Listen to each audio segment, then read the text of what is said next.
CDL Practice Test, Florida, Air Brake, Part 7. Question number 158. The parking brake control, A. lets the air out of the brake chambers, B. applies the brakes during normal driving, C. applies the brakes in the event of an emergency.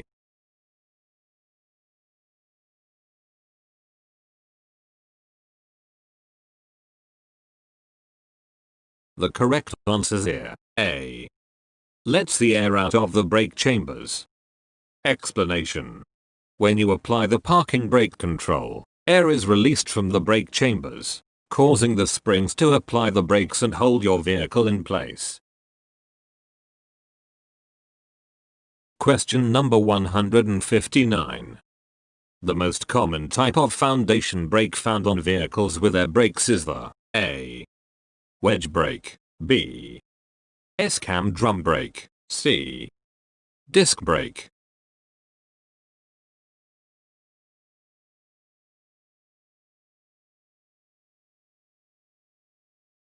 The correct answer is here, B. S-cam drum brake. Explanation. Foundation brakes are present on each wheel. In North America as of this writing, S-cam drum brakes are much more common than wedge or disc brakes. Question number 160. How do you adjust a manual slack adjuster? A. turn the adjusting nut either way until there is less than 1 inch of play in the slack adjuster. B.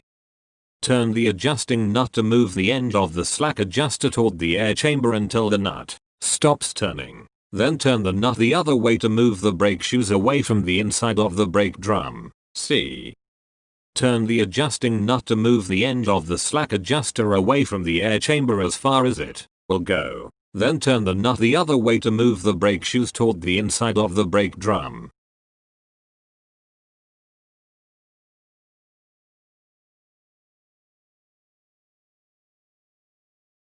The correct answer is here, B. turn the adjusting nut to move the end of the slack adjuster toward the air chamber until the nut stops turning. Then turn the nut the other way to move the brake shoes away from the inside of the brake drum. Explanation. To adjust a manual slack adjuster, turn the adjusting nut to move the end of the slack adjuster toward the air chamber until the nut stops turning. At this point, the brake shoes should be pressing tight against the inside of the brake drum. Then turn the nut the other way a fraction of a turn to move the brake shoes away from the inside of the brake drum. Note, this procedure may not be described in your official state CDL manual. Question number 161. Why are front brake limiting valves not present in newer trucks? A. they are, but they are just automatic. B.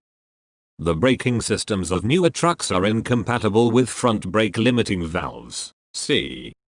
front brake limiting valves were not reliable and were sometimes responsible for brake failure. D. they were found to actually reduce the stopping power of a truck.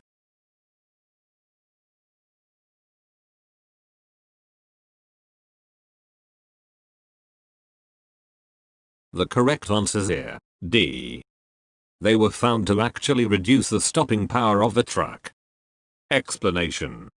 Tests have shown that a front brake limiting valve is not helpful, even in icy conditions. It reduces the stopping power of the vehicle and the likelihood of a front wheel skid from braking has been shown to be very rare.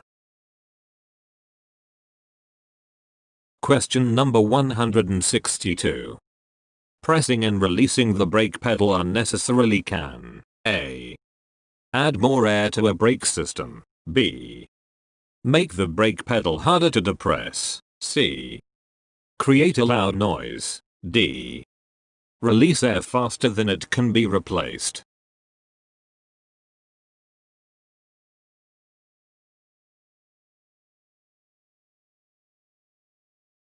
The correct answer is here, D. release air faster than it can be replaced. Explanation. On a vehicle with air brakes, pressing and releasing the brake pedal unnecessarily may let air out of the braking system faster then the compressor can replace it. This may cause the system's air pressure to become too low and the brakes to stop working. Question number 163.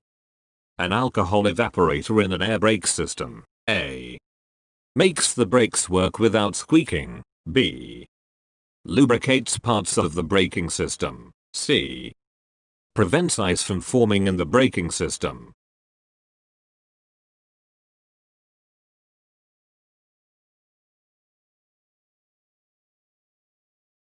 The correct answer is here, C, prevents ice from forming in the braking system.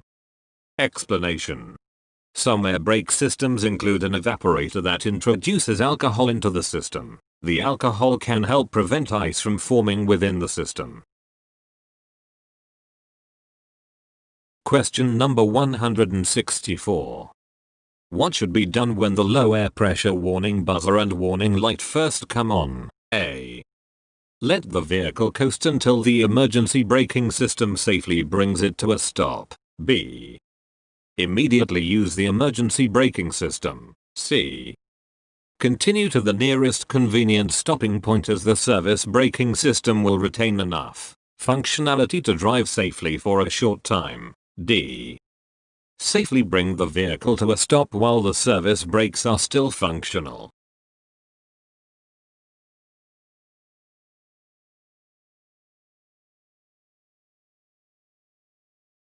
The correct answer is here, D, safely bring the vehicle to a stop while the service brakes are still functional. Explanation. As soon as the warning light and buzzer come on, it is essential to safely stop the vehicle as it is not guaranteed that the emergency braking system will be able to stop the vehicle. Question number 165. To stop in a vehicle that uses air brakes, the driver should A, pull the air brake lever, B, engage the brake lever, C, pull the brake pedal up, D, push the brake pedal down.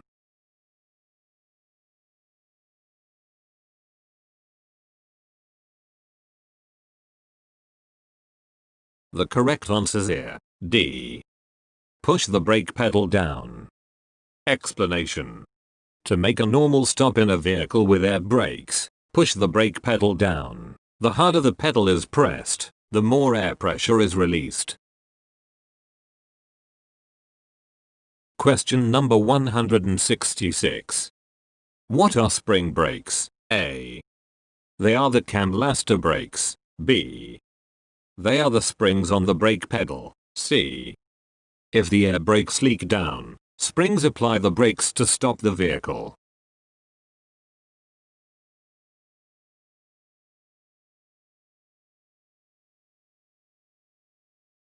The correct answer is here, C, if the air brakes leak down, springs apply the brakes to stop the vehicle.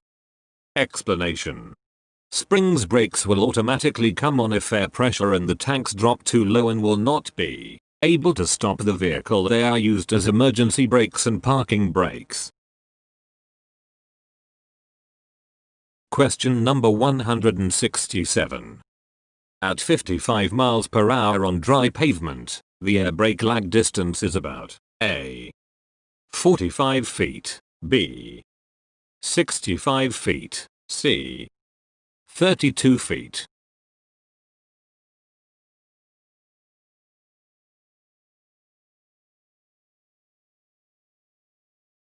The correct answer is here, C, 32 feet. Explanation. When you depress the brake pedal, it will take perhaps a half second for the air to reach the brakes. At 55 miles per hour, your vehicle will travel about 32 feet in that time before the brakes kick in. This will add to your total stopping distance. Question number 168. Foundation brakes are located A, at the rear wheels only, B, at the front wheels only, C, at all wheels.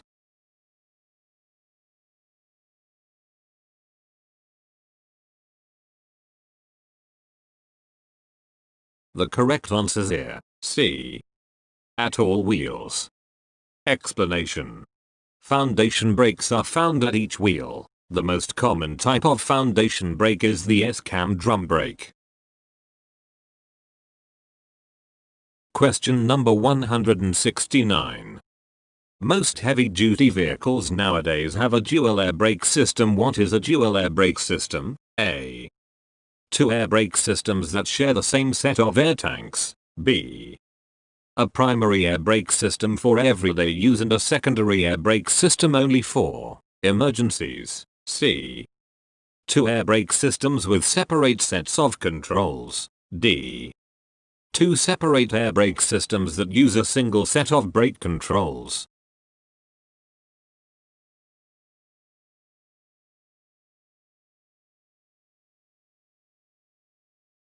The correct answers here. D.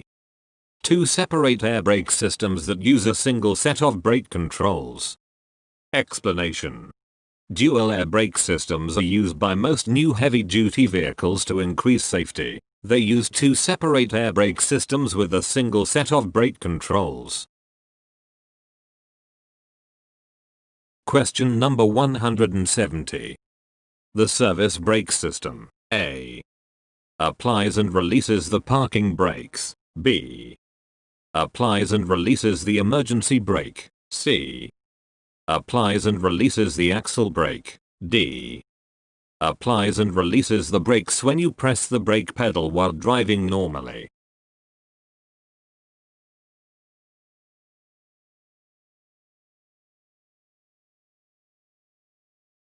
The correct answers here. D. Applies and releases the brakes when you press the brake pedal while driving normally. Explanation. Air brakes consists of three separate braking systems: the service brake system, the parking brake system, and the emergency brake system. The service brake system applies and releases the brakes when you use the brake pedal while driving normally. Question number 171. Checking the manual slack adjusters on the S-cam brakes should be done during what step of the basic 7-step inspection procedure? A. Step 7. Start the engine and check brake system. B. Step 2. Check engine compartment. C. Step 1. Do vehicle overview. D. Step 5. Do walk around inspection.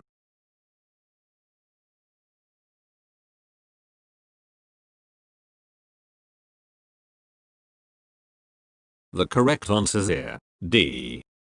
Step 5. Do walk around inspection. Explanation. Checking the slack adjusters should be done while the vehicle is parked on level ground and the wheels are chocked. This falls under step 5, the walk around inspection. Question number 172. In the event of a brake system failure, the emergency brake system uses to stop the vehicle. A. Only the parking brakes. B. Parts of the service brakes and parking brakes. C. Only the service brakes.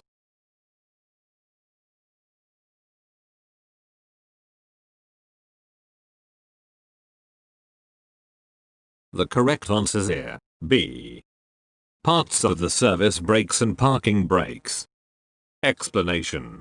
Spring brakes use powerful springs to apply the brakes. Normally, air pressure in the brake chambers holds back the springs. Should air pressure drop too low because of a leak, the springs will apply the brakes and stop the vehicle. To apply the parking brakes, you release air from the brake chambers manually. Question number 173. When you push the brake pedal down, what force or forces push back against your foot? A. The air pressure from the air brake system. B. The hydraulic system within the brake pedal. C. The hydraulic system within the brakes and the air pressure going to the brakes. D. The spring and the air pressure going to the brakes.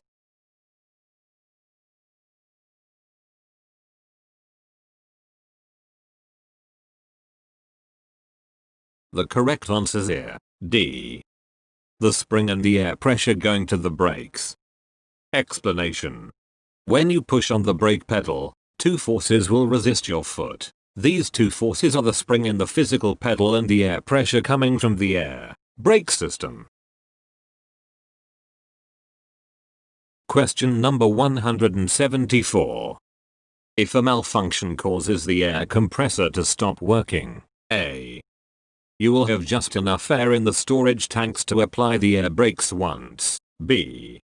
You will still have enough air in the storage tanks to apply the air brakes several times. C. You will be unable to use the air brakes and will have to resort to spring or emergency brakes.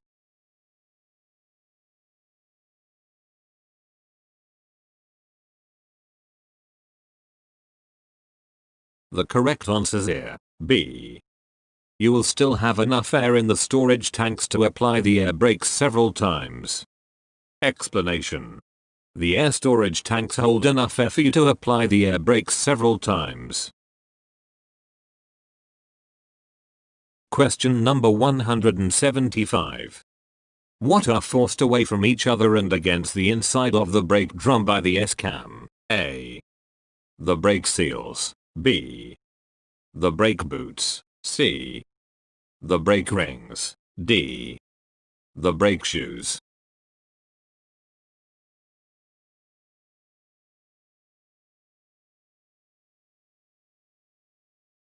The correct answer is here, D. The brake shoes. Explanation.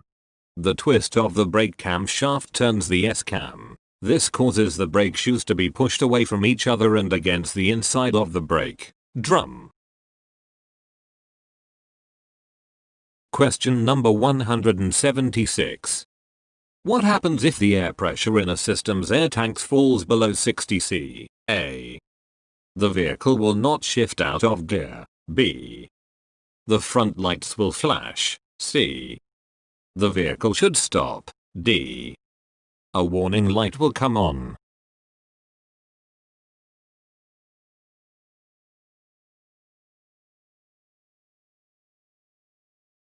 The correct answer is here, D.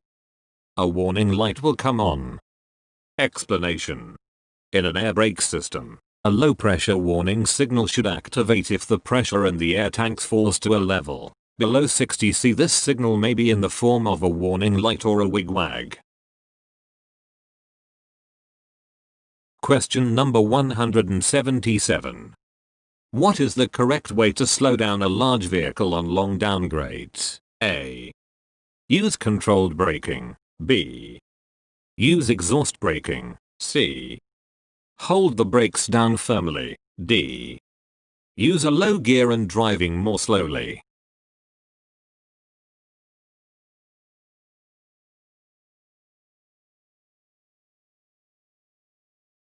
The correct answer is here, D. Use a low gear and driving more slowly. Explanation. Brakes can heat up if used excessively. When they become too hot, such as when used on long downgrades, they will fade. They can fade to the point where they will not slow the vehicle down. Shifting into a lower gear and driving at a slow enough speed that a small amount of braking will keep you from speeding up is the best method of avoiding this. Question number 178. According to federal regulations on air brakes, the brake linings of drum brakes must be at least thick. A. 1/3 inch. B. 1/4 inch. C. 1/2 inch.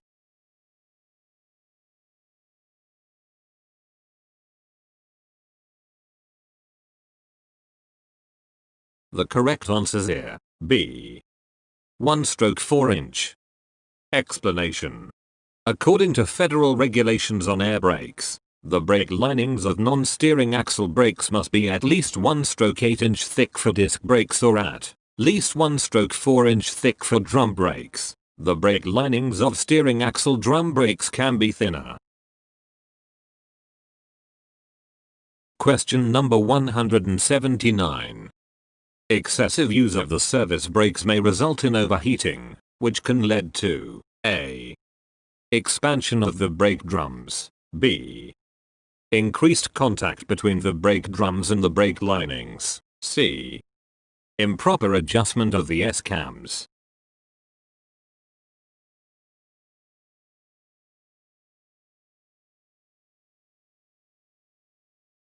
The correct answers here. A.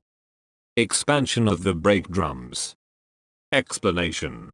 Overusing the service brakes can cause overheating and expansion of the brake drums. The brake shoes will have to move farther to contact the brake drums, making braking harder or eventually impossible. Brake fade. Question number 180. Which of the following can cause brakes to fail or fade? A. Overheating, low air pressure, and not relying on the engine braking effect. B. Not pressing the brake pedal hard enough. C. Not taking your foot off the accelerator.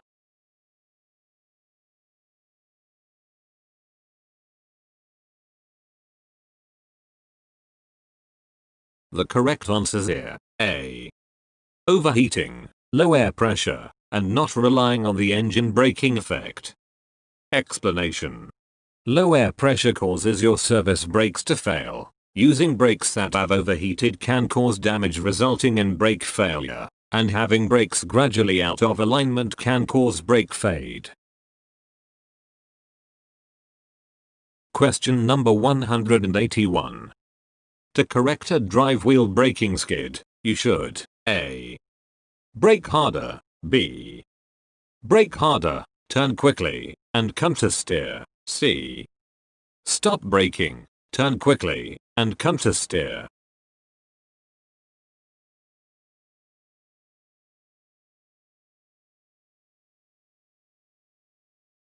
The correct answers here. C. Stop braking, turn quickly, and come to steer. Explanation. To recover from a drive wheel braking skid, first stop braking. The rear wheels will unlock and roll again so there will be no more tendency to slide sideways. Then quickly steer your vehicle back on course. You may find that your vehicle will overshoot and keep on turning, possibly skidding in the opposite direction. Counter steer to counteract this. Note, this maneuver takes some practice. You should become proficient in it before you actually need to use it. Question number 182. A converter dolly with anti-lock brakes, ABS, is required to have A. A yellow lamp on the left side. B. A white lamp on the left side. C. A white lamp on the right side.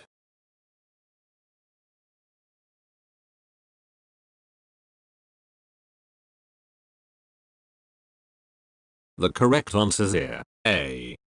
A yellow lamp on the left side. Explanation.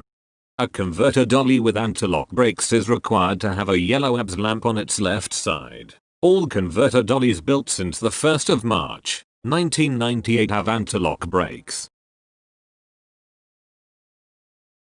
Question number 183. Some air brake systems have an alcohol evaporator. What is the purpose of the alcohol evaporator? A. To help break down harmful substances such as dirt, thus preventing them from entering the air tank. B. To help reduce the risk of built-up sludge in the bottom of the air tank. C. To help evaporate alcohol, which can be harmful to the brake system. D. To help reduce the risk of ice in air brake valves and other parts.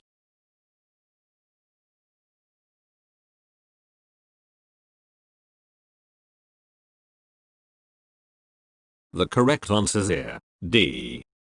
To help reduce the risk of ice in air brake valves and other parts. Explanation. The alcohol evaporator puts alcohol into the system. This alcohol helps keep ice from forming in the system, which can cause the brakes to fail.